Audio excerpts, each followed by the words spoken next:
Petroleum मसनूआत की कीमतों में होश रुबा इजाफे से शहरियों की चीखें निकल गईं। अवाम को दीगर अशिया की कीमतें बढ़ने के खदशे ने घेर लिया। शहरियों का कहना है कि अब महंगाई की ऐसी खौफनाक लहर आएगी कि गरीब के लिए उससे निमटना मुश्किल हो जाएगा। ऑफिस से घर और कहीं जा ही नहीं सकते हम। इतना महंगा पेट्रोल हो गया, कहाँ से खाएं? जो कमाते हैं वो पेट्रोल में जलाए या घर कमाने के लिए दे। डीजल महंगा हो जाएगा, फ्यूल महंगा होगा तो उससे आपकी हर चीज़ पे इफेक्ट होना है। अब आवाम के पास ऊपर से आपको पता है कि रमज़ान का सीज़न चल रहा है और हर चीज़ ऑलरेडी इतनी महंगी होती है रमज़ान में, ऊपर से ये चीज़ की मसाइल भी बढ़ेंगे, महंगाई में भी इजाफा होगा। दूसरा ये कि हम दुआई कर सकते हैं कि ये जंग जो है ये जल्द ख़त्म हो जाए और पेट्रोल की कीमतें वापस अपनी जगह पर आ जाएं।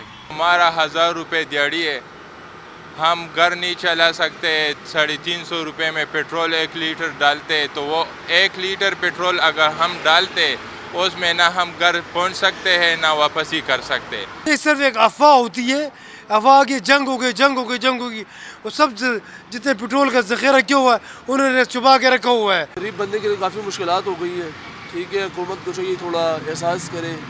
ये तो दिन ब दिन महंगा ही कर रहे हैं, सस्ते की कुछ हमें कुछ नज़र नहीं आ रहा ना। ये तो अभी और ऊपर जाने का अंदेशा है।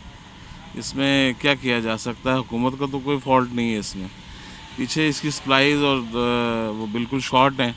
गरीब कहाँ से अपना पूरा करेगा? घर पे खाना रोटी पूरा नहीं हो रहा है और इनके पेट्रोल हम गाड़ी के कहाँ से चलाएंगे? अब पैदल जाएं, घर पे पैदल आ जाएं, कैसे करेंगे? बंदा तो लूट ही जाएगा, रुल जाएगा, क्या करेगा बंदा? फिर यह है कि बाइक को फिर कंधे पे ले जाएंगे या तो फिर छोड़ देंगे, काम धंधे ही छोड़ देंगे।